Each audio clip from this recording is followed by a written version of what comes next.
Hello, everybody, and welcome to the Myles and Murph podcast.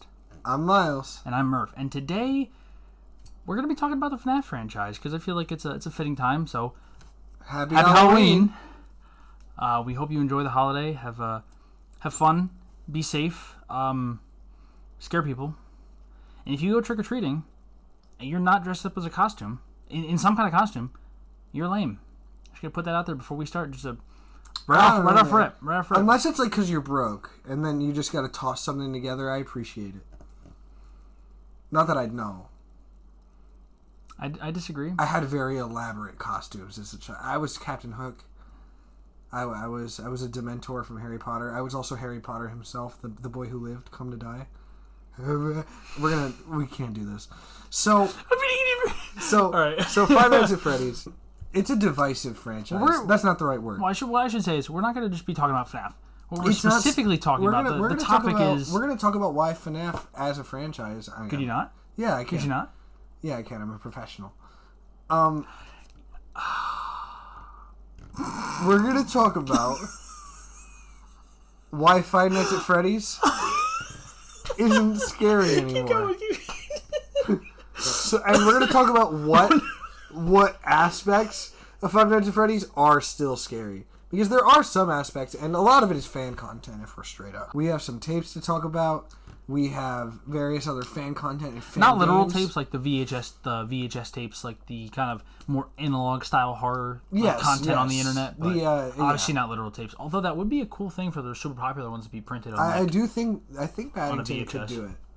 He's making a movie right now, which is pretty cool. Anyway, that's really cool. We'll get into Paddington later, but Five Nights at Freddy's, it's what it is. It now 10 years old as of this year. It is a 10-year-old franchise, and it doesn't really feel like it. I mean, I would say it does. Like we were in high school. You know what it is for me? It's because I hopped on late. I think I started watching FNAF content. I think I started watching specifically Mark in the FNAF 2 era. I don't think I watched FNAF 1. I'm pretty sure I watched it as first, like right when it came out. Because the other thing was back then, like when it came down to it, I think I was still in the point of like where it's like, this is popular, I'm not gonna look at it.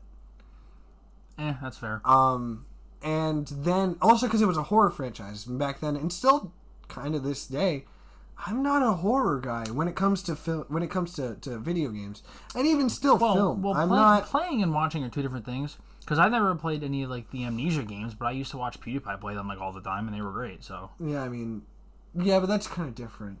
I wouldn't say so. If anything, that game's scarier. But oh well, yeah. Well, that's again, there's a lot of aspects about Five Nights at Freddy's that are scary conceptually, and nowadays not really anymore for me anyway. But I think a large part of the reason that they're not really scary, especially to us anymore, really is. I mean, it's been around a decade. We're kind of used to it's just kind of look around an office and then jump scare. Like it's not like and even with Security Breach, breaches. I'm not going to talk about an order of the games or anything. Security Breach is not scary.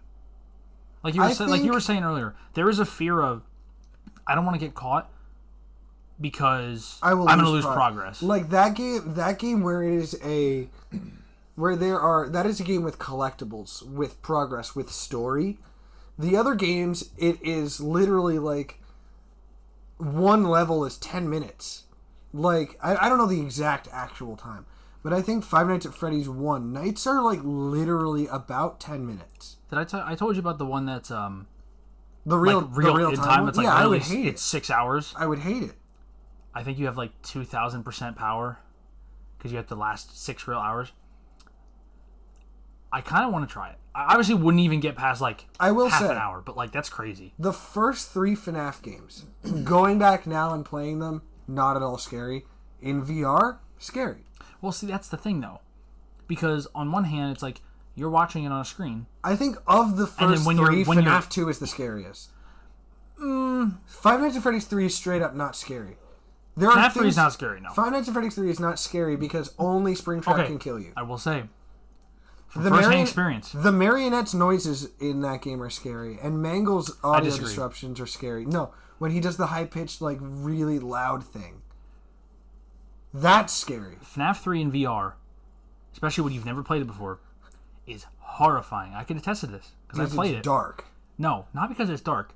Because when you're playing, you can look down and to the right into the vent and see Springtrap crawling toward you. Oh yeah. But that's factual about Five Nights at Freddy's 1. Because in FNAF VR and Five Nights at Freddy's 1, you watch. If anybody's not played it. So, if you don't know, Bonnie's blind spot in Five Nights at Freddy's 1 is directly outside your door. In the game, it works in a way where if he's outside your door and you flash your light, you see the shadow of his ears on the wall instead of him in the window. But the other spot he can go to is in the corner behind your office. You can watch him walk down the hallway to that corner if you flash your light as he's going down, because they make it so that way the animations for the VR version actually work. You know, it is terrifying. There's a regular version, like non-VR version of the game that has all like the real-time movements and stuff. I wonder which one came first. I don't know when that came out. I don't know. I don't know if that came before VR. I'm not sure. The other thing is I do want to briefly talk about Five Nights at Freddy's Plus, which is a canceled fan game because I think it was figured out that the guy was a piece of crap. I don't know. But Five Nights at Freddy's Plus, the aesthetic of those animatronics... Aesthetic? That's what I said. Sure, bud. Go on. Is scarier. Like, that version of Bonnie is terrifying. I feel like... But then again, a lot of people decide if they're going to do a remake or a redesign of the FNAF 1 animatronics, they make them more scary. Like, that's just a period. Good example if we're talking about fan games, Juniors. That's a Five Nights at Freddy's 2 remake. Not one. First of all, it's not a remake. It's if anything, it's a reimagining, but also like it's a combination of the first two games. Same difference, I suppose. Design-wise, it's the original 4 plus Balloon Boy and Mangle. No, it's Balloon Boy and the puppet, and then the bottom floor is Mangle. You're right. Night 5 is FNAF 2. I haven't watched that in a while to think about it. That game, those animatronics are scary. That game is probably my favorite fan game, honestly. That's because, just like the Baddington tapes, both of those do the thing where it's like the 90s... No, not 90s. That's earlier. Like the 70s, 80s rubber face Chuck E. Cheese animatronics. Well, that's the thing. It makes it feel more which real. Which is also like that Hulu short film, The Hug, which is also FNAF-inspired. Is it? Yes. There's literally a robot... It's an animatronic that eats a kid. It's in a pizzeria. It's an animatronic in a pizzeria. Okay, doesn't mean it's necessarily FNAF it came out after FNAF. Okay. It has to be. Point being, the first 3 games, nowadays, to me, not scary. Even if you drop me in, like, in the VR versions, now that I have VR? FNAF 2 is pretty scary. And I say that because the one Halloween, I just remember the night where... The 3 of us decided... We're playing that on Halloween? Yes, it was Halloween. I mean, it's fitting, but like, I don't remember. We'd planned it ahead of time. But what we had done was... The rule was that in order to practice... In order to practice, we played the ones that we weren't going to play. Because they picked to play FNAF 3, I picked 2, and you picked 1. Yeah. In order to practice, I was like, alright, I'm going to play FNAF 1. I gotta say, terrifying. Well, the thing is, when you're in VR, it's suddenly real, and you're not behind a screen. Again, and you've said this about the minigame where you're repairing Bonnie. Horrifying. The size of the animatronics in VR being accurate is so scary. Also, when I remember when I first was playing it, when you're sitting in a chair in real life, and then in the game you're in a chair, it makes it feel even more real, to the point that I would, not that I forget that I'm in a video game, but I would forget the surroundings, so I would, like, go to turn around and reach for something, and I'd proceed to smack my hand into the wall or something. Oh, yeah, because you just get so immersed in it. You just get in the zone. Because that room is small. We were operating with a very small area. We're sitting on a couch. Yeah, but you just get in the freaking zone. You're like, what do I gotta do? Because the other thing is, too, because we've played it on the PlayStation VR and on the Vive. Or the Oculus. So, like, we were able to play it with the plugs and without. Did we play that without the plugs? We did, because we did it down here, too. At least I did one night. Maybe. I don't really remember, but... But when you're able to really walk around the space and you're not limited by the being stuck from the PlayStation headset, it's so much scarier. Also, I have to say, I haven't played it yet. Help Wanted 2 looks great. And I love the fact that it's meant to be a thing where you're actually a worker in the pizza in the environments. It's great. I'm not gonna lie. I probably should have done it before this.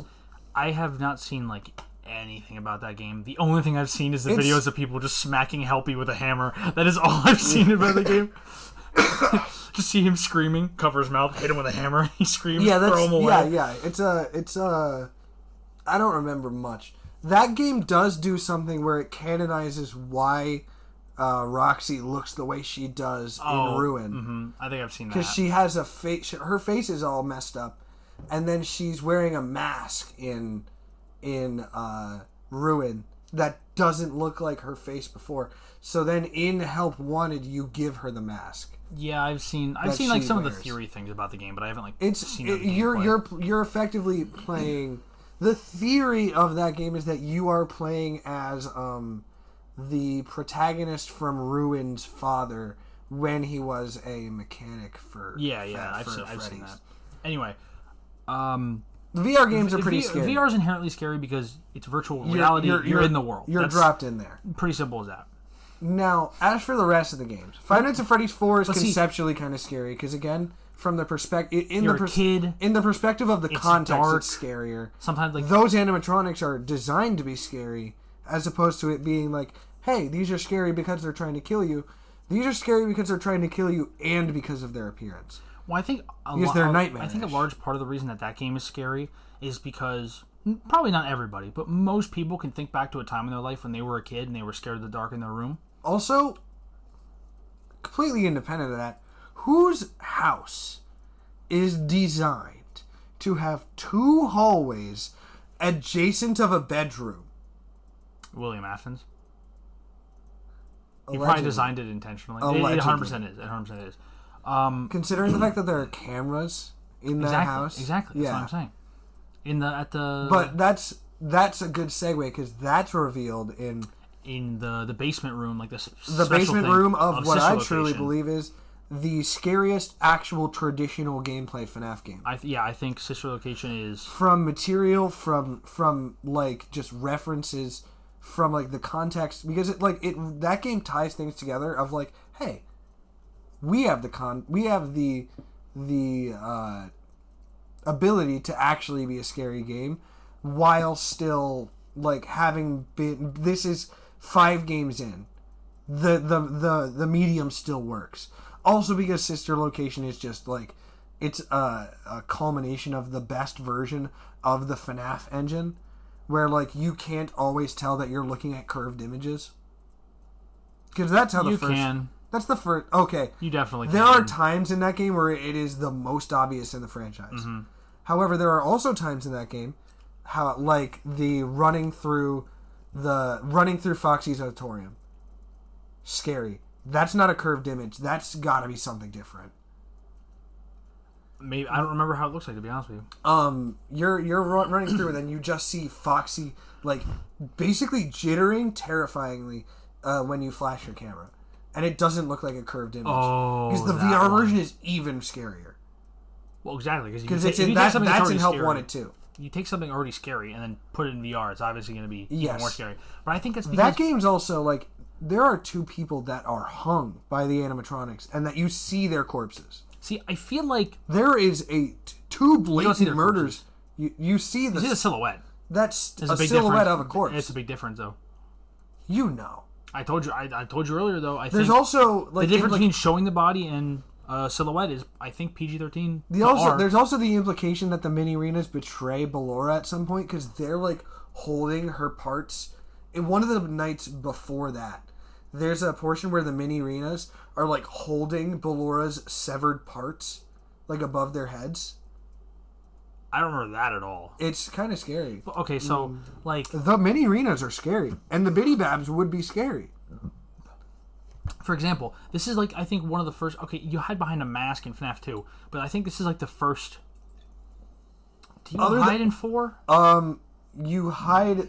No, you don't. No, in FNAF 4, you're closing doors. You're not hiding inside of anything. I think that's another thing. Is like in the VR version of 4, the levels based on 4, you're hiding in the closet. Okay, well, I mean, like with the originals before the VR, like And the first thing it's like, hey, go hide under that desk. And then you see someone's like try to do it before, and you have to like quickly pull the things as they're trying to open the things. They're looking at you. The biddy babs. That's horrifying.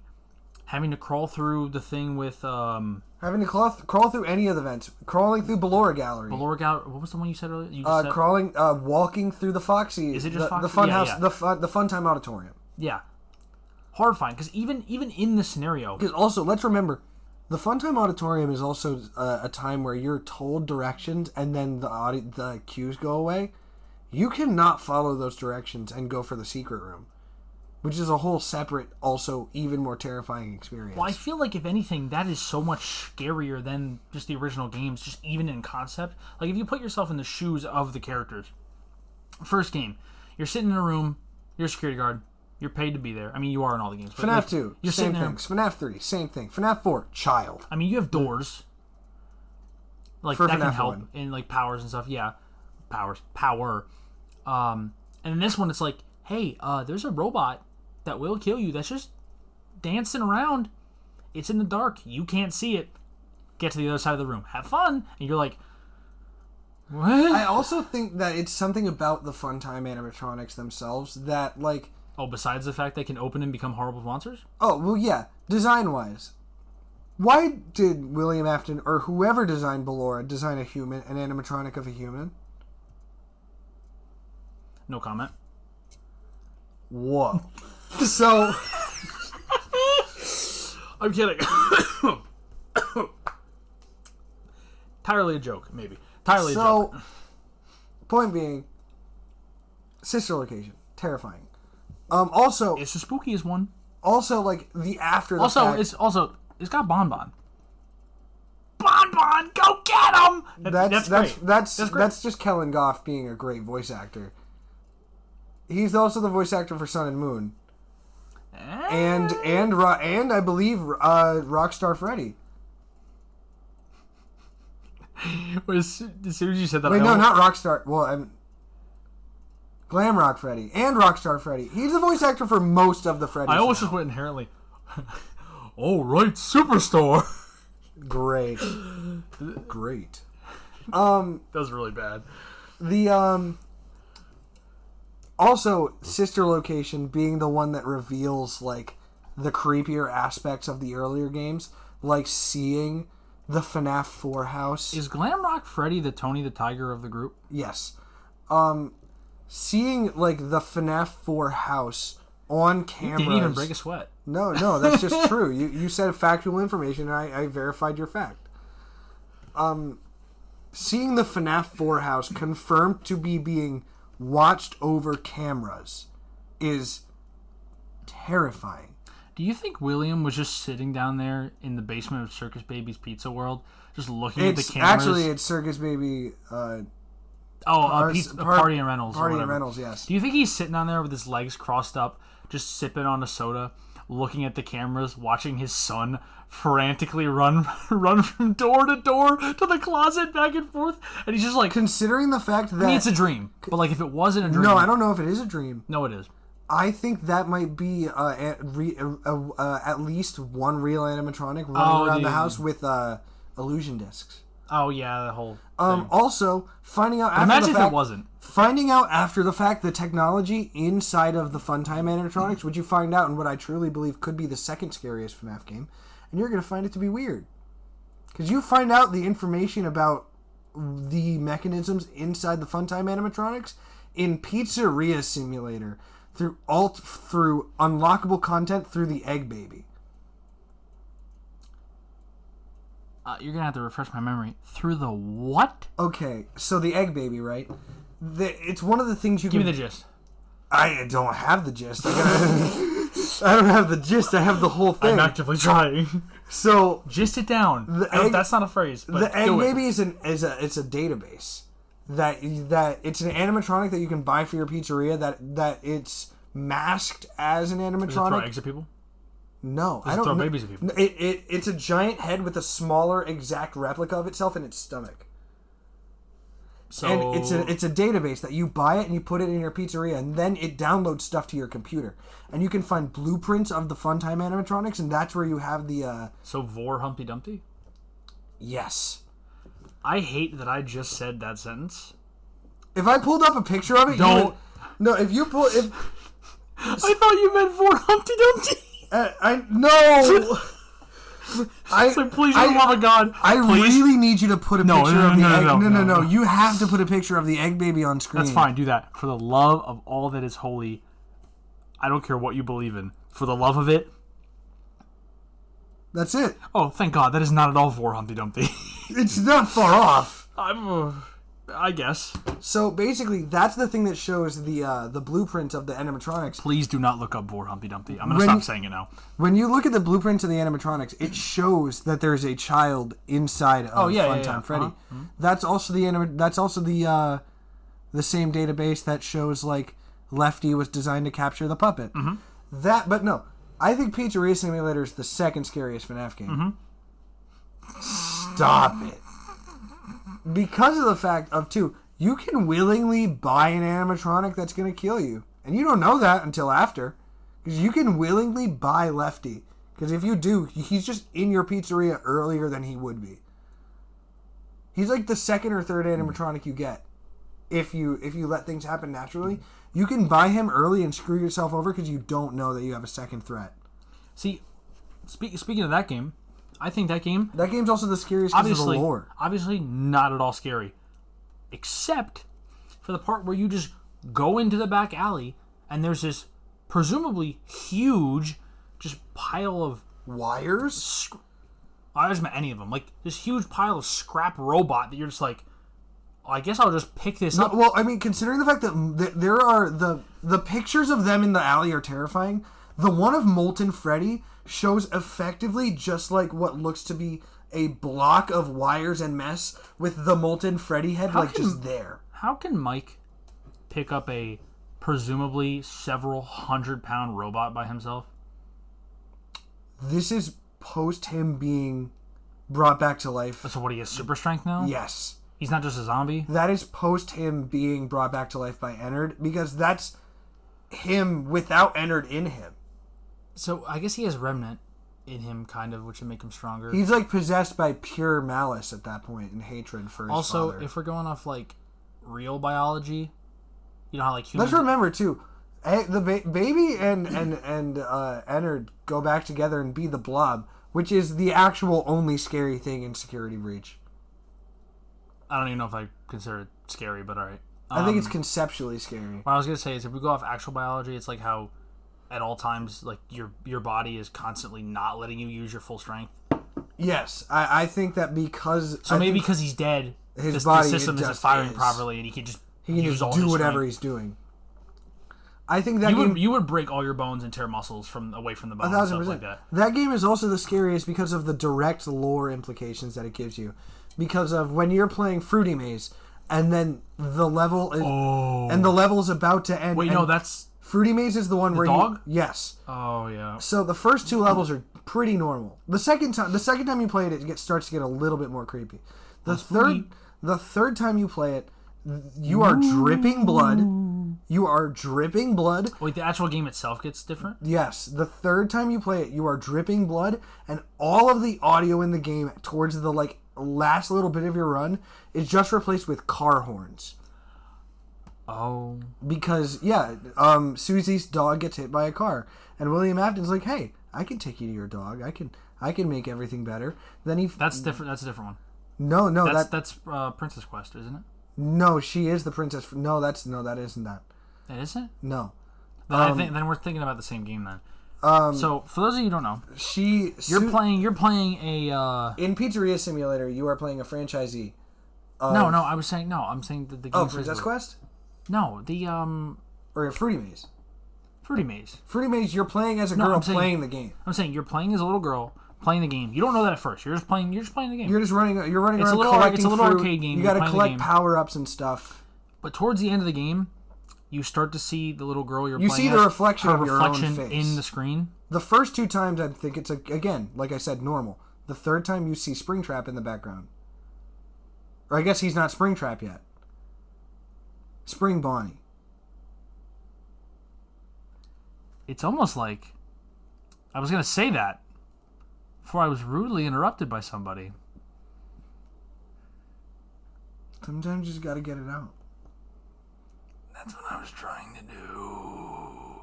It's a pretty good William Afton impression, I gotta say. Do you always come back? Yeah, the nonchalant. Do you always come back?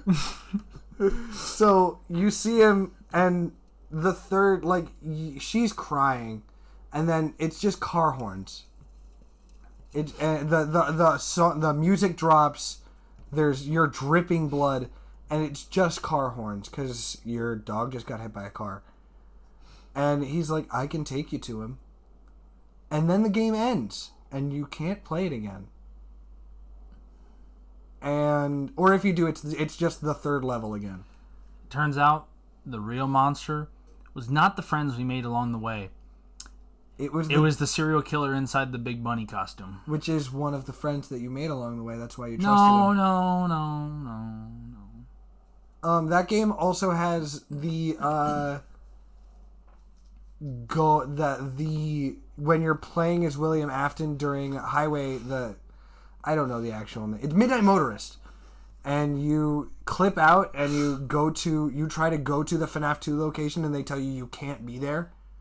And then you realize who you're playing as through the subtle implications of, like, you go back to your house and there's somebody watching TV, which would be Michael watching the vampire TV show from during Sister Location. Or I guess probably before that. It's not during Sister Location because he's an adult. Yeah. It's William Springtrap at that point. Or wait, no, that might be a I don't remember. It's been so long since I've seen the lore videos. It's been so long. We didn't have to. All right. We? Who the hell is we? You! That's not the point. But yeah, I think, like, it's pretty, like, those two, FNAF 5 and FNAF 6 are the two scariest. Do you think William Afton and P. Diddy would have got along?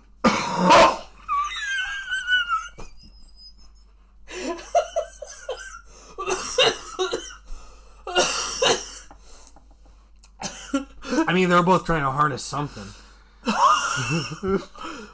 Trying to harness something and having a harness are two different things.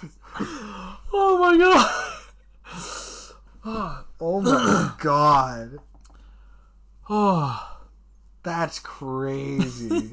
I mean, yes, I do. So yeah, I do truly believe Sister Location and Pizzeria Simulator are the contextually. You want to know what they would say to each other? I'm gonna keep going for a minute. He'd be like, wait. You, like, lure them in with a bunny costume? I just go to my friend's island in the Caribbean. William Afton didn't kill himself. The ghost did it. He just gets into the Springtrap costume, or the Spring Bonnie costume. He's like, haha, I am tough in here against ghosts. I'm gonna gritty now under this leaky water pipe. Oh yeah, also that's scary.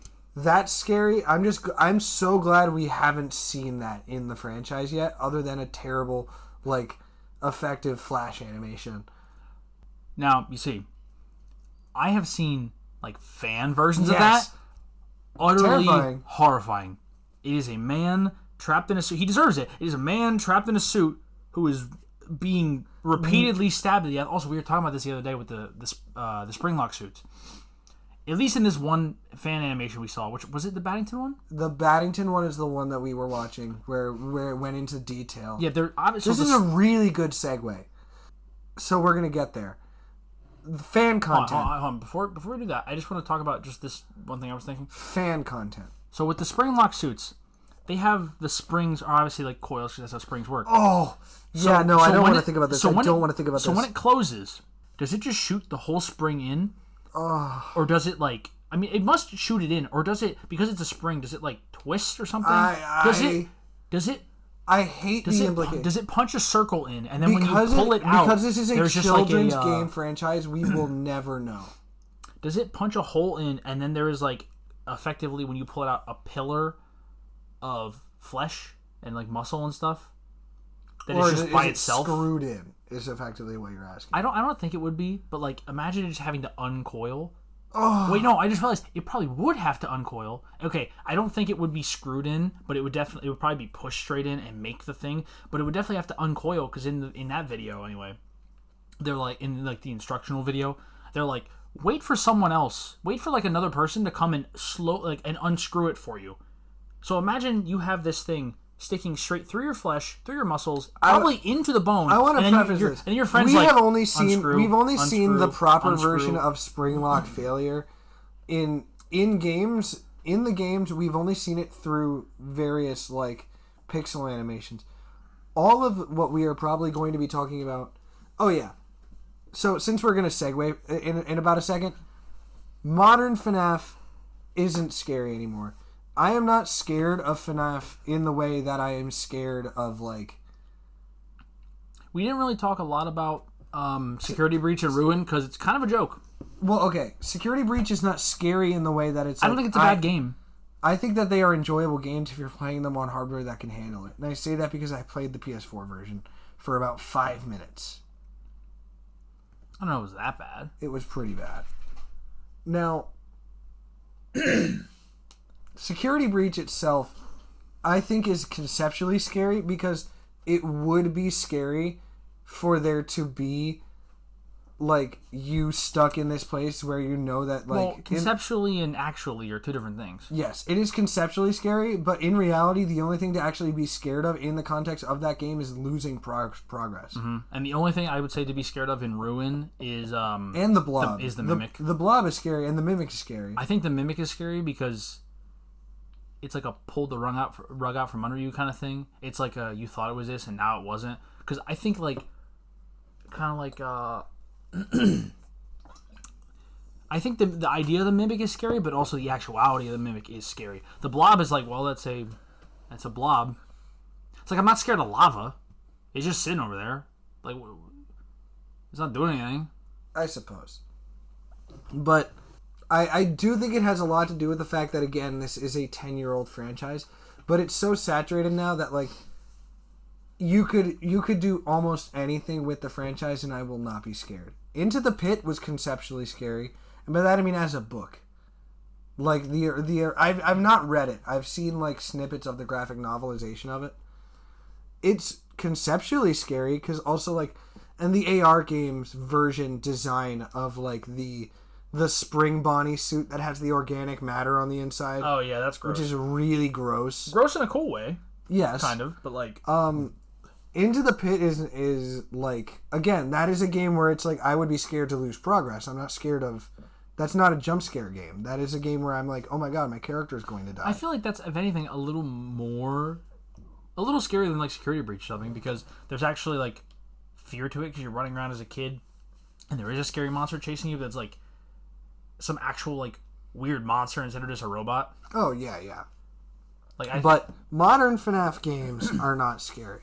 What has the capacity to be scarier nowadays is the way that fans decide to take the content of the FNAF games and spin it. So FNAF fan content is scary. And the biggest one... FNAF fan content is scary. A lot of it is trash. A lot of it is just like, oh my god, look at this fun thing that I can do with the concept of the franchise. And it's like, it tries to be scary, but it's just like over design. Hey, what if this might be a little mean. Hey, what if we took Foxy and made him into like a wolf? Hey, Afton built... Okay. Yeah, I get it. That game's not that scary. Yeah, it wasn't scary. It wasn't... I don't even think it was finished. I think, yeah, that's why it wasn't scary. But like... If that game was finished and it was done well, I could see it being scary. Like, The Joy of Creation. That game is horrifying. That game is scary. Because of the... Yeah, they're loud. Again, that game footsteps. That game does a good job of putting you in the environment where you are confronted with the reality of that is a 2,000-pound, 10-foot tall robot.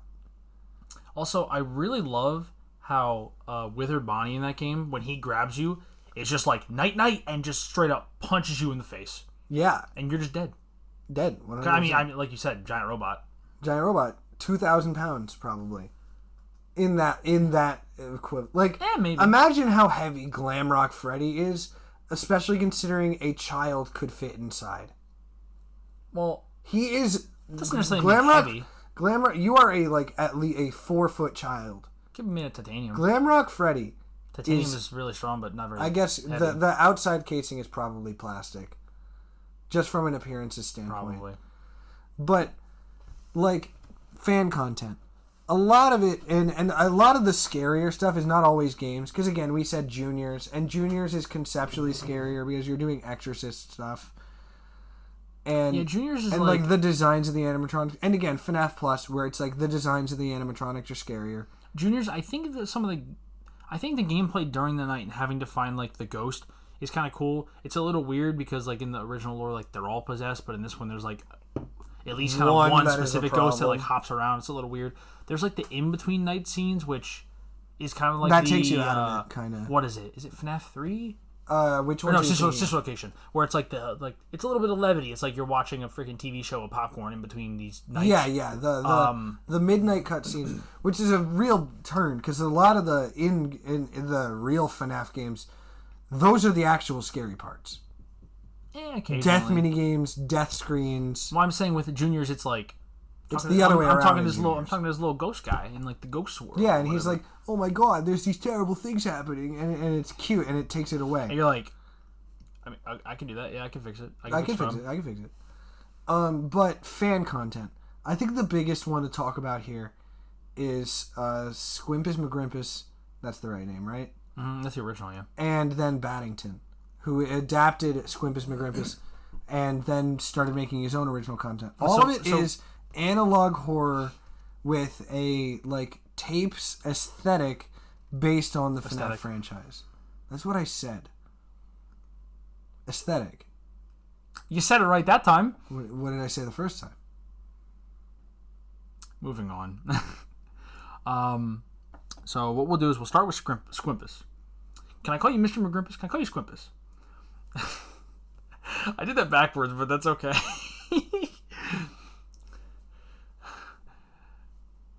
Be like, yo, what's up, my squimp?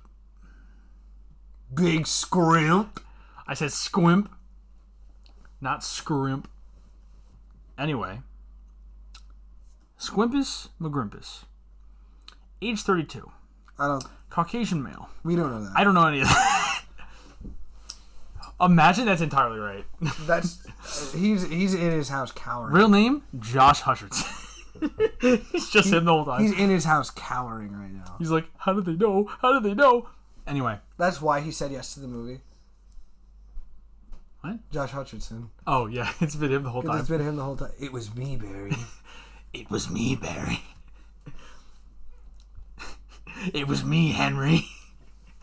I killed your daughter. So, basically, Squimpus McGrimpus made, like, analog horror adaptations of the franchise where it's, like, meant to be, like, these instructional tapes and found footage that takes place in the pizzeria.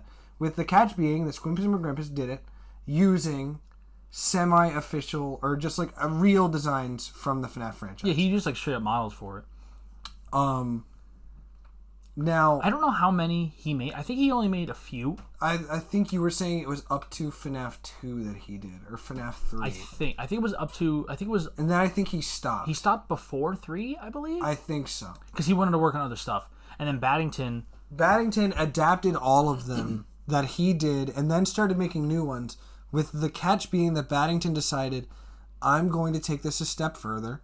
And in lieu of making them slightly more realistic, he redesigned the animatronics to, again, follow the, like I said earlier, the, like, I think it's the 70s, 80s rubber face Chuck E. Cheese animatronic aesthetic from, the Rockafire pizza explosion. Okay, listen, that sounds weird. I used to do deep dives on the Chuck E. Cheese wiki because it was too... I know that sounds so weird. Listen here, buddy. Me and the Chuck E. Cheese wiki, we go way back. No, it's true. It did happen after Five Nights at Freddy's because a lot of the stuff is like loosely based on that.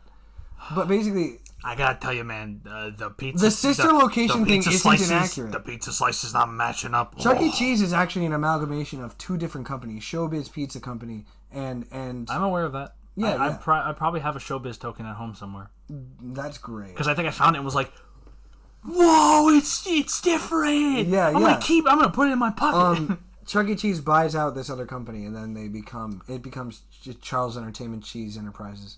That's not the actual name. It's probably something else. But point being, the Baddington tapes and a lot of fan content uses the more realistic, like skin tone, rubbery face animatronic aesthetic. Well, again, I think that part of the reason for that is because a lot of people were creeped out by those in the real. It's the same thing when I said earlier about like the dark. We can all think about a time that we were scared. Most of us can think about a time when we were scared of the dark. I cannot name a time I've been genuinely scared by an animatronic, and I've been around Chuck E. Cheese animatronics. Yeah, but a lot of people can. I don't think I was either, but like a lot of people would be like. Also, if you look at video, okay, we were in a. I will say, we obviously didn't exist in the 70s. If you look at the old ones, yeah, they're really. If you look at videos from back then, you're like, children like this. They're like, can I go there for my birthday to eat bad pizza? There was a point in time where Showbiz soda? Pizza would have animatronic shows that are based on celebrities. Real quick, I'm pretty sure there is a Chuck E. Cheese aesthetic Michael Jackson animatronic where he is a mouse. That's pretty funny. I also believe there's an Elvis one. Michael J. Mouse. Michael J. Fox? Yeah, I don't know. That just popped into my head. Anyway. If he's not a fox, I mean... Oh my god, I didn't even think of that. Anyway, I'm just going to call it Chuck E. Cheese real quick. What child in their right mind is like, I know what I want to do for my birthday. I want to go to this place that is just so dirty and just grody. Let's be honest here. I'm going to eat bad pizza. I'm going to drink way too much soda for my own good, and then I'm going to proceed to run around at Mach 5 for 2 hours. Playing nothing but skee ball. Every single time I went to Chuck E. Cheese, I would get sick because I would eat so much pizza, drink so much soda, and then proceed to sprint around the building. Just go, and have fun. It was great, but then afterwards I'm like, I never got to that point. There was a point in time where I would go to Chuck E. Cheese regularly, and that never happened to me. I can't. That's the Night 5 animatronic sounds from Five Nights at Freddy's 1. You know the ones. When Bonnie's like, and you're gonna hate me for this one. When Bonnie's literally like, it is Night 5 and you're or like on 420 mode, and he's literally like, oh, it really is actually scary, but again. The tapes. So you mentioned that one, the spring lock tape earlier. Isn't there a portion in that tape where he takes it apart and again there is gore and the other not that one I don't think. Baddington does gore in a lot of his. There is one called Run Foxy Run, but it's very tasteful. He censors it. It's not even the censoring. It's not like gore where it's like, hey, it's not like Terrifier where you're seeing guts and stuff. Yeah, it's not like overly it's like aggressive. blood. It's blood splatter. There's like a little bit of blood and most of it's censored. And like you're seeing like popped out eyes and stuff at most. Yeah, like I mean, as tasteful as you can get for the subject matter, but you know what I mean. There's one called Run Foxy Run, which I think is probably one of the best ones. I think it's based off the minigame from FNAF 3. It is. Because you do the thing where which is really sad. You go through. I think at that point, because that was before the children, so they're not possessed. So Foxy, just the robot, is like, I'm gonna give these kids a fun day. I'm gonna do my job, and I love it. It's great. And then they're slowly, one by one, they go away, and then yes. So in the video, the first I think 2 times. The run-through is normal, and the animatronics go through their routine. And then I think it's the 3rd time where it's Bonnie that's messed up, and like it's revealed like there's one less kid. And then you get to Bonnie's portion of the dialogue, and it cuts, and you see Bonnie, and there's blood coming out of his eyes, and there's just a sensor bar over his torso. No, there's blood coming out of his mouth, and his eyes are kind of like hanging out like they're real. Yes, and his torso is censored, so it's very clear. and then it goes through, and then it's Chica that's messed up, and then Freddy is messed up, and then it's all of them but Foxy, just like in the minigame. And then the end of it. Oh yeah. The end of it is crazy because then it gets to like. Then it's just Foxy. Foxy's like in a hallway, which is kind of weird if you think about it, because it implies he didn't get stuffed. Like. I think it's just implied that he was last. Like, he would have been after yeah. Golden Freddy in this context. Wait, wasn't Golden Freddy? No, because the puppet's first. Chica's first. Chica's the first ever. Of the missing children's incident. Yeah, but not to get possessed, not the ghost thing, though. Yeah. Obviously that didn't happen to the puppet. The first possession is the puppet.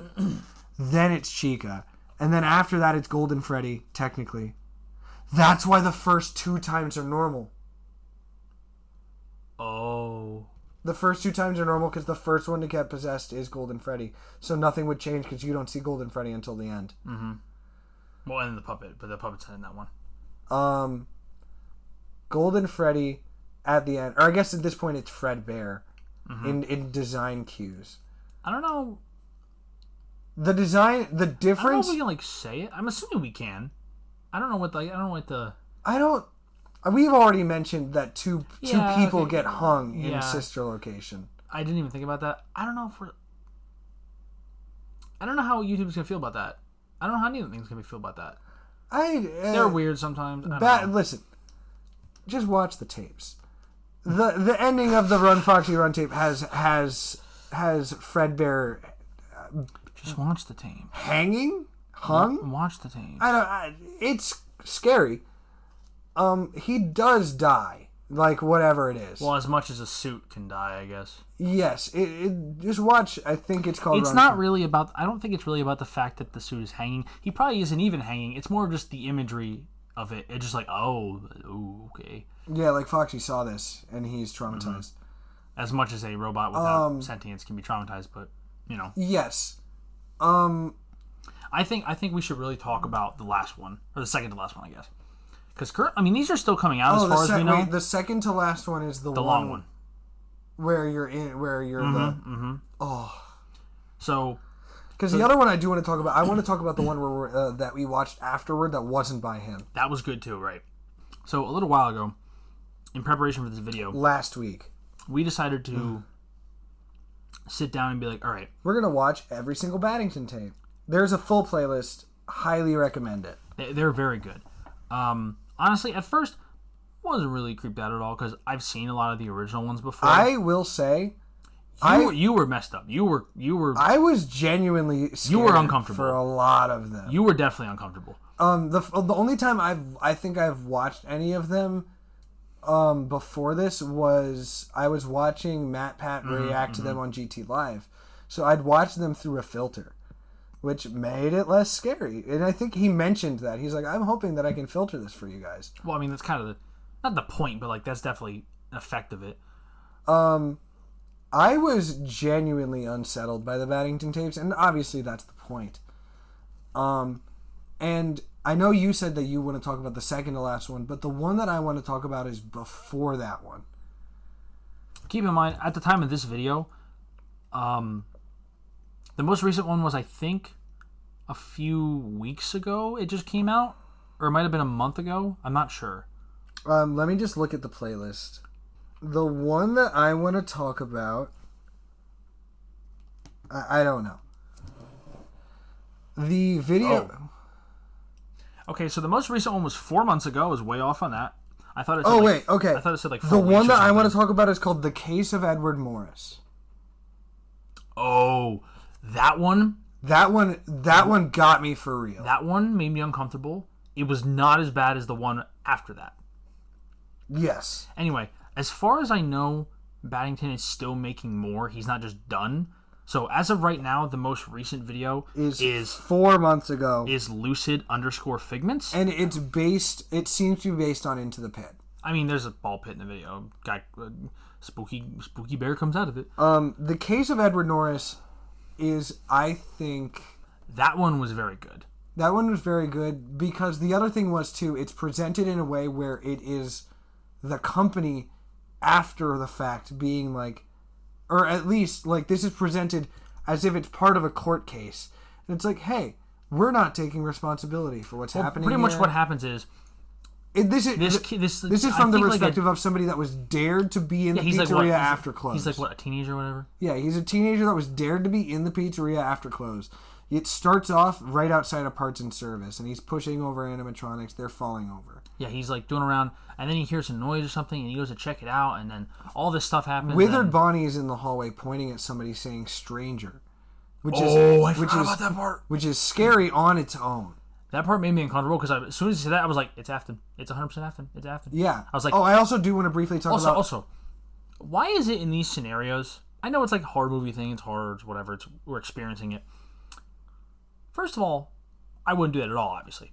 But if I'm in that scenario and a robot is pointing down a dark hallway going, stranger, stranger, I would not look down the hallway. I'd be like, all right. And I would run as fast as I can out. I would run to the door. I would do anything. I'd be like, all right, pat him on the shoulder. Thanks, chap. I'll be leaving. Honestly, knowing me, I'd probably other thing. I'd probably start making jokes. I don't think even if you do attempt to, I don't think you make it out. I'd probably start making jokes. I'd be like, hey, aren't I a little old for you? Because you kids, I'm not a kid. I think that it is very much you're put into in the perspective of this character. It is obvious that whatever is happening is something that he is too late to stop. You know, that's probably a joke I actually would make because I'd be nervous and not funny because I'd be scared. That's probably pretty accurate. But this whole thing happens. You get the perspective of you get the perspective of a person that is about to be or is being killed by William Afton, and then the end of the video is before that actually. It's like a first-person thing with him. He has like a camera, I guess, to like prove to the kids, be like, "Yo, I went in." But then he drops the camera, which is so horrifying because I think he runs up to the wall, and then Afton like is slowly walking towards him, and the kid's like freaking out, and then it just cuts. Yes. And then there's that legal like blurb on the screen where it's like, "Hey, we don't know who the man in the rabbit suit is. The kid was found in a vent after weeks of a weird smell." Yeah. He was stabbed 37 times by his closest confidants. That was Julius Caesar. I don't think they serve that at Freddy's. Caesar salad. They probably do it for the parents. Well, so what is going on? So this whole thing comes on screen where it's basically like, hey, Fazbear Entertainment will not take responsibility for what happened because. And this is the most screwed up part, because it basically says, this is what happens when you go places that you shouldn't be. I mean, technically, he did break in. Or, no, I think he just stayed in. I think he stayed in, like, it's like hiding in like those videos where it's like, oh, I hid in a Walmart after hours and built a fort or whatever. It's like one of those. He just stayed in after, which, like, I mean, I guess that's kind of trespassing, so you could make the argument that he's already breaking the law, but that doesn't justify everything else, obviously. But I think there's like, how much do you want to bet that was Afton who wrote that? I mean, he's affiliated with the company still, at least loosely. Even if this is, even if we're assuming this is either Afton wrote that and was like laughing, it was like, let's remember, you shouldn't have been there. The second missing child, the first missing children's incident happens in that pizzeria location. That is why in Midnight Motorist, did they say which one that is in that video? I don't think that's so. 1987. That would be the with the Bonnie, right? Yeah, okay. Oh wait, no, that would be the second one. Yeah. Because the first one is the first 5 animatronics, 6 animatronics. Because the toys are in that one, I think. Yeah, so it would be FNAF 2. Yes, it would be FNAF 2. The second missing children's incident happens, and this would be one of those children. So this is during FNAF 2. Yeah. Because it's night 4 that they're like, hey, you're going to come on... No, it's night 5 that they're like, hey, there's a lot going on. You're going to be on day shift for the next few days. Then it's assumed that you get bitten as a staff member at that point. It's like, hey, this place is closed down at least for a while. What are you doing there? So the case that video is scary. What is scarier though is the second to last video, which is called the horror attraction. So the thing about the Baddington videos is that for the most part, I mean, there are some of them that are longer, but they're not very long. So like first video, 54 seconds. Second video, 1:19. Third and fourth, respectively, is 3:20 and 4:41. That's a little longer. There's a couple that are like 8 minutes, 9 minutes. Also, can you tell me the title of the Run Foxy Run video? Because I noticed that I'm incorrect. Pirate Cove pre-show. Yes, yeah. Foxy does a little pre-show for everybody, and then the whole Run Foxy Run mini game plays out in that video. So the second to last video, which is 8 months ago now, the horror attraction is just a little over 23 minutes long. Now that doesn't sound that long, but when you're sitting there watching it on a very large TV, very late, it's dark, pretty much all the lights are off. It is, at first it's like, okay, yeah, I see where they're going with this, it's a little uncomfortable, blah, blah. And then it just goes on. And on. And on. Which is honestly also how it feels in the character's perspective. Well, yeah, but no, I think that's part of the reason that makes it so uncomfortable and just unnerving, is because it just goes over and over and over. And it gets to the point where you're like, all right, this is getting drawn out, but not in like a, all right, can we get to the point? It's more like a, how long, how are we going to keep on like, going with this? Is this going to, like, it's unsettling because it just feels off. It doesn't feel like, oh, they're looping or whatever. It's just like, so pretty much it's a little, it's it takes place in Fazbear I felt Frights. the way the character did, which was like the can we please get to it? Can we please get to it? Can we please get to it? So I know what's going to happen. It takes place in like Fazbear Frights, which is like it takes place in the FNAF 3 location when it would have been open. Yeah, it like the whole thing is like it makes light of the murders and it's like, oh, we're gonna make a horror attraction based on unlike it's a little unlike in the game where it would very clearly be a walk through haunted house. They make it so it's a ride. And honestly, kind of cool. It is. Like I get it. But basically what happens is, I'm going to spare you the annoying part, because the character gets just as annoyed as you would in real life if this were to happen. Pretty much. And I've had this happen on a ride at an amusement park. I was at Universal. It happened. Interesting. The ride stopped. No. I was on the Spider-Man ride at Universal. And you got webbed? I did not. And the ride stopped.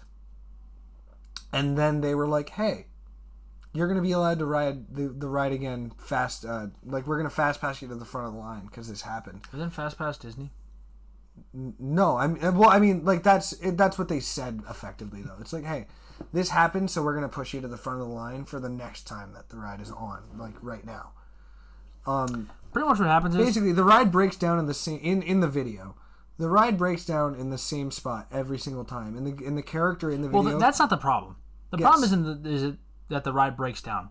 The problem is you go through the ride, it breaks down, it starts back up again, you go through, and then when you would come out the other side, it proceeds to go again. It loops, and it doesn't even... It's not like he's going past the entrance room. It just immediately... He goes through the door that's at the very end, and then that door opens up, and he's at the beginning again. There's no, like... queue line again. It's not like he's able to get back off. He's like... It's like there's a... Like, okay... This is going to be a weird thing for, like, a music nerd. But you know how, like, there are those things that this is weird because you're not going to get it at all. There's a specific mark that you put on a staff of music where it's like, hey, this part repeats and it starts back up here and it repeats to this point and it starts back up here. And then you go through that a certain amount of times and then you're able to go past. It's like that, except... Since when do you know anything about music? It's a long story. Okay. I just paid a lot of attention in music class. Yeah, you remember that. Yeah, I know. It's 8 years ago. Yes. I'm dead serious. Also, I played guitar for a very long time. No, you did not. It was like 2 years. It was not. It was like a year. You can play 4 notes in order for maybe a minute. That's true. You didn't play guitar. All right. That does not I did the same thing, and I don't tell people that I could play guitar. That's not the point. I also played violin seriously in the orchestra for school for 2 years. Can you do it now? No, I couldn't. Exactly. But the way that it works, like the ride repeats to the same spot every time instead of going back to the entrance queue. It's and like the guy, Groundhog Day with but the guy gets progressively more and more angry until he gets off the ride and tries to go to a door. First time he it does doesn't it a work. couple times. The first time the ride is like starts back up and he has to hop back on the cart. Then eventually you're like, well, how many times is he going to try that? The thing is... And then he sees a person at the door, or the door closes by itself. No, I think the door closes... Okay, so the point is, the horror of it is the tension. You know something's going to happen. You don't know when something is going to happen. Because you've already... At this point, I think they do show... Like, okay, you know it's FNAF 3. Springtrap is in there somewhere. You see a door close. Or the door's open, you see nothing. You've also seen Springtrap in the attraction at least once. Previous video. And then, it is in Not that until video. it. Oh, you do see him at the end. You do, because there's two of him. We'll get to that. No, I mean, in the attraction there's two. Yeah, I know. Because there's the yellow bunny in the background, and then there's Springtrap. At some point during the ride, you see his spot empty. Well, that's later. So what happens is, you're going around, the thing stops, you see the door. The door's... It's a maintenance door. It's a maintenance door off of the track. You can't see anything. It closes. So you go over, you try and open it, whatever. It just starts you over again. A couple times, like another one or two like rotations through, he sees someone, like a bunny costume, looking through, and I was like, oh, is that Springtrap? Looks a little too nice to be Springtrap. Door closes, same thing happens again.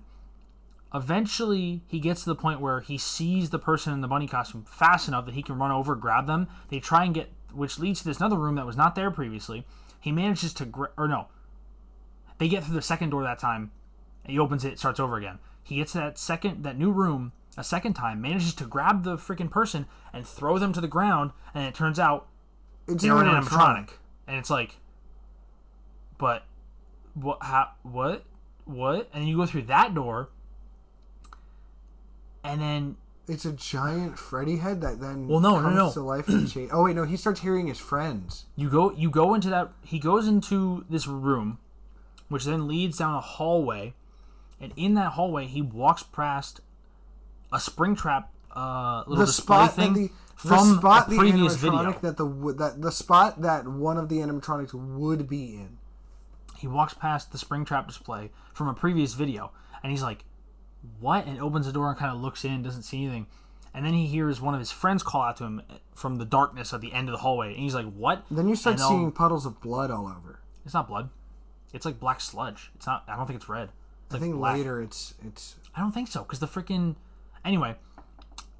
So, and then all of a sudden there's a giant Freddy head that is like kind of spooky. It's earlier in the ride. It's like, ooh, spooky. Like fog comes out of its mouth. It's like, arr. But then this time it starts coming at you.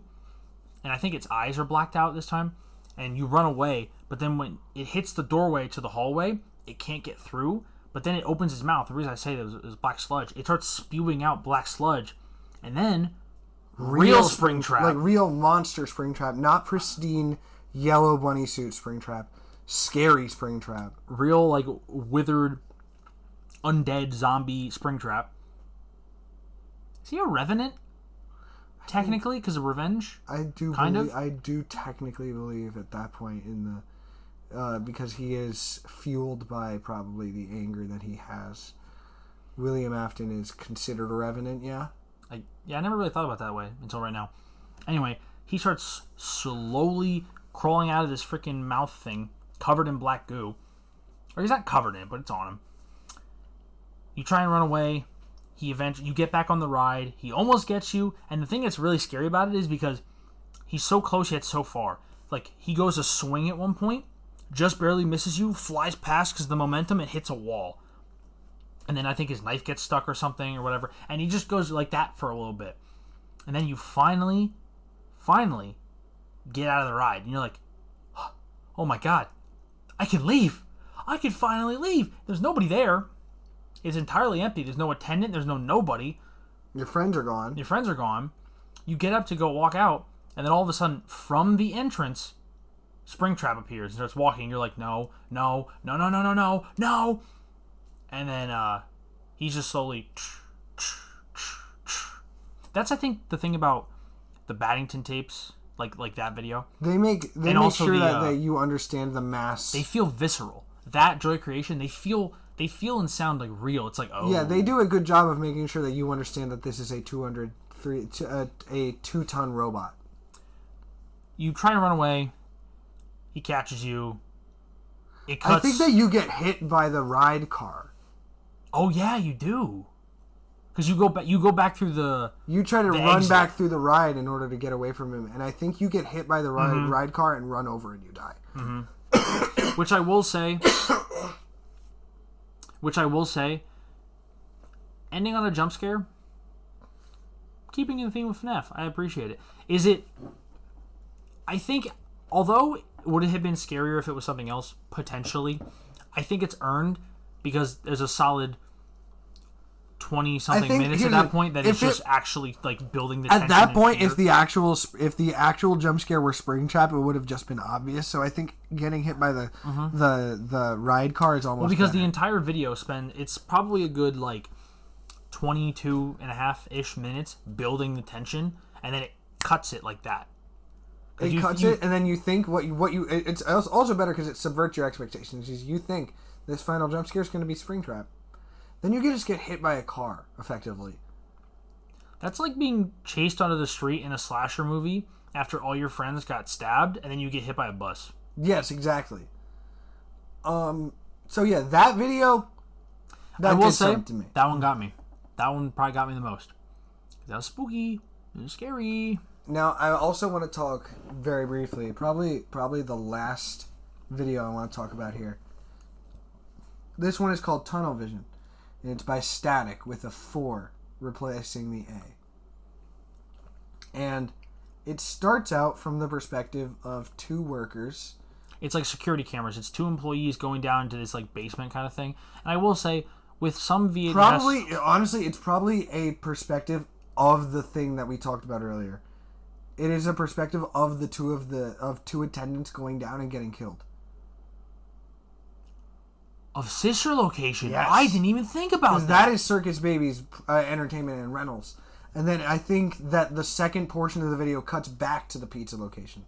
I think you're right, actually. I didn't even think about that. The one thing I will say about the VHS, it does take you out of it a little bit, is that the human characters sometimes don't really look super realistic because...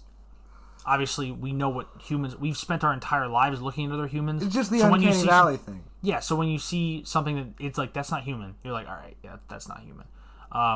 Like, that doesn't look right. But with the animatronics and stuff, it's like, all right, we already know it's not human, so looking more like a real physical thing is a lot easier to do in, like, these videos. Anyway, they go down, they get killed by... Funtime Foxy. Which, is it scary? Yeah. But I wouldn't say it's any special kind of scary. It's just scary. It's scary. Then the second part of the video starts, and you're in the perspective of a child going through this tunnel attraction with Foxy with a camera. It's like the freaking the tunnels they have at Chuck E. Cheese. The stuff you would crawl around through and stuff and play as a kid. But then you find Foxy in the tunnels, and something is obviously wrong. Because she's like... It's a dude. Funtime Foxy is confirmed male. If you would let me finish, I was going to say what the little girl says. Oh, I don't remember. Oh, I remember now. So she's like, hey Foxy, you scared me for a second. I didn't see it because she doesn't have a flashlight, and then she turns it on, and you could see his eyes or whatever, and then you could see him, and she's like, oh Foxy, you scared me, like hi, like what are you doing in here? And he's like, also I love his voice. Whoever voiced Foxy in that, I don't remember. I think she says something about like I'm not supposed to play with strangers, and Foxy's like, well I'm not a stranger, I'm your friend, I know you. Which is like 100% a like an It thing, Stephen King's It. Yeah.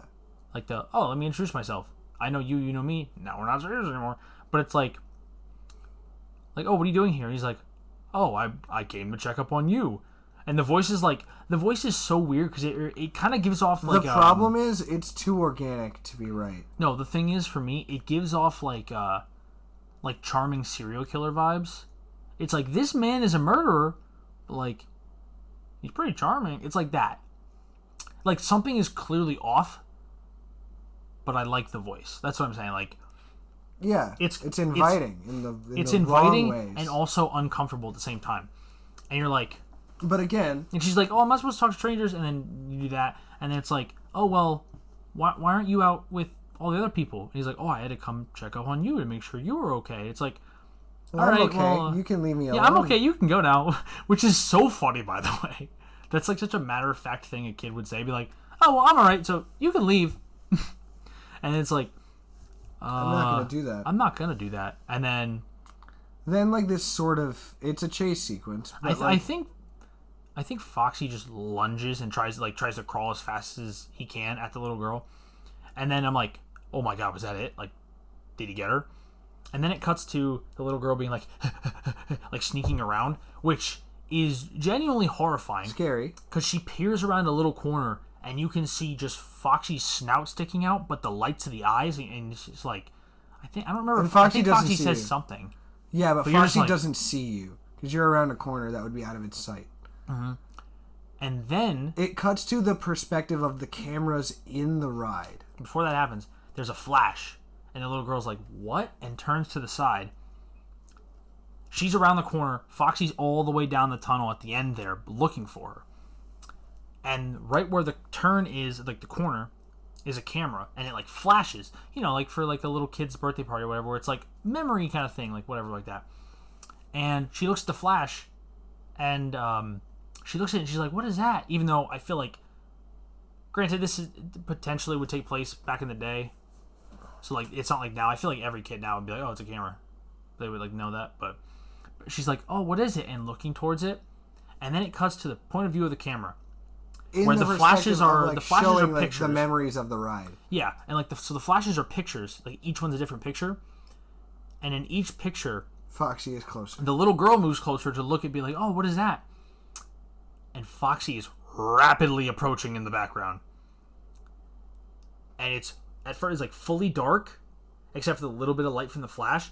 Obviously, it gets brighter as he gets closer, but the freaking lights of his eyes, and then he grabs her. I don't remember exactly how they show it. I don't remember if I think they cut back to the little girl and show her perspective of him grabbing her. I don't remember exactly. I don't remember, but the end of the it's scary. What the fuck was that? I don't know. Look behind you. Was that the home thing? That was definitely 100. Like that was 100% of noise. What the fuck was that? No, yeah. Hey Siri. Never mind. Okay. It just picked up something that we said. Probably. It probably just thought I said Siri. Okay then. Did we just get FNAF'd?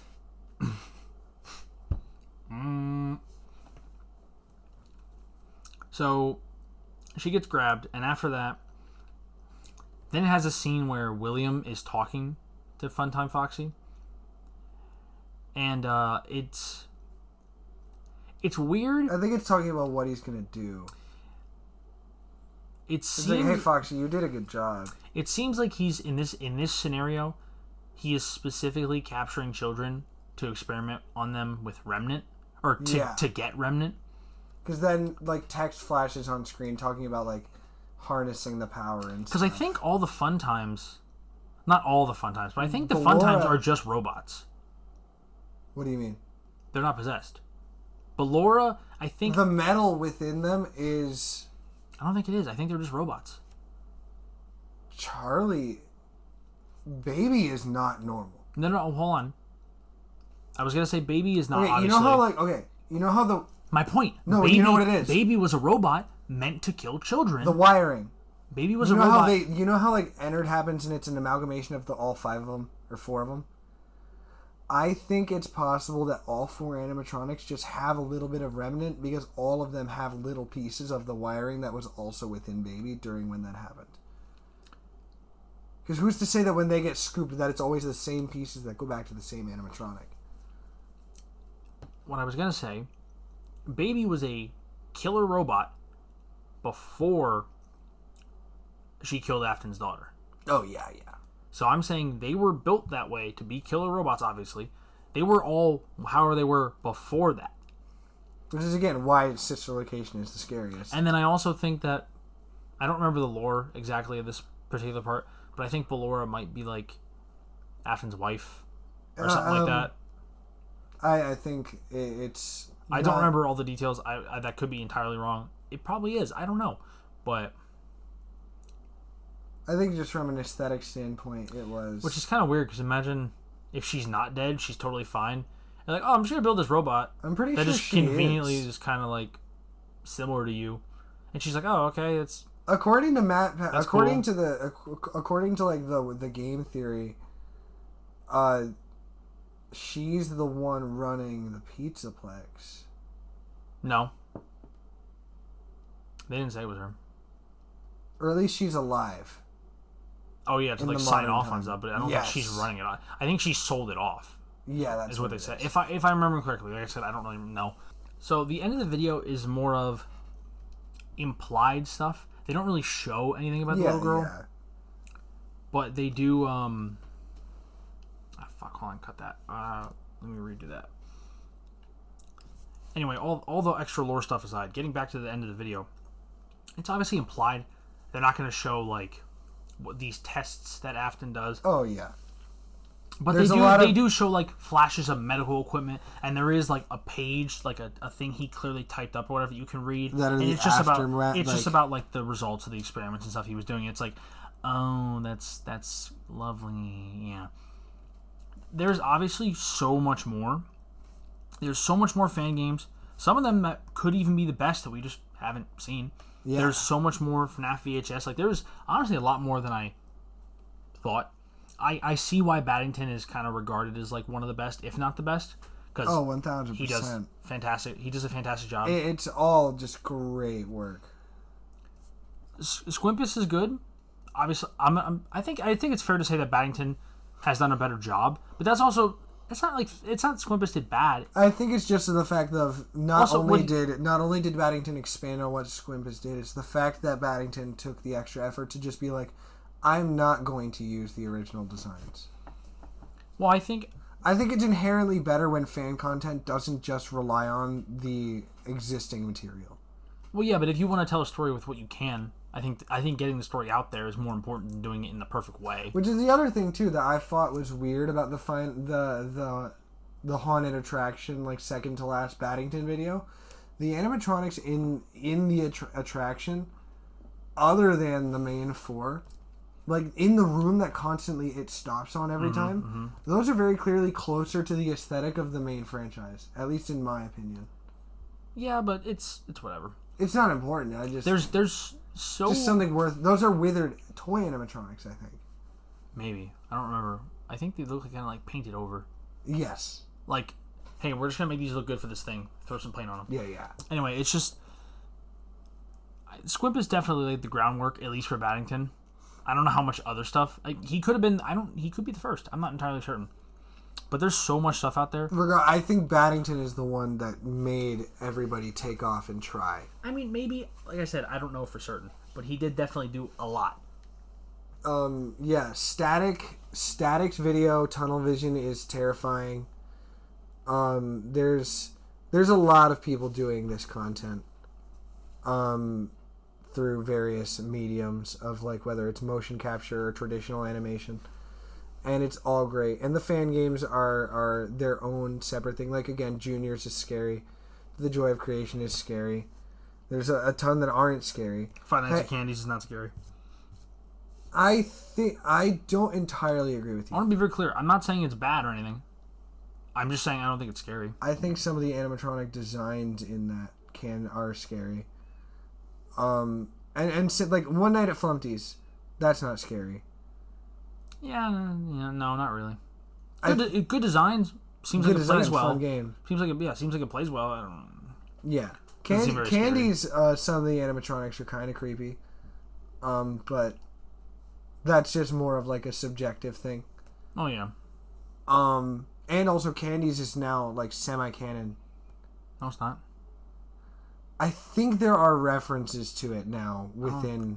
I don't think so. Maybe because I feel like you said this before, and I I think there's a reference to candies in a main game at this point. Well, it could just be like an in-universe actual sister location thing. I doubt it. I think it's more probably like, hey, you took an idea from us, make a fan game in your own, like, slightly different. Because I know they're included in the Fanverse initiative now. I think they're just acknowledging it. I think it's like, hey, let's shout you out a little bit. Oh wait, you know what it is?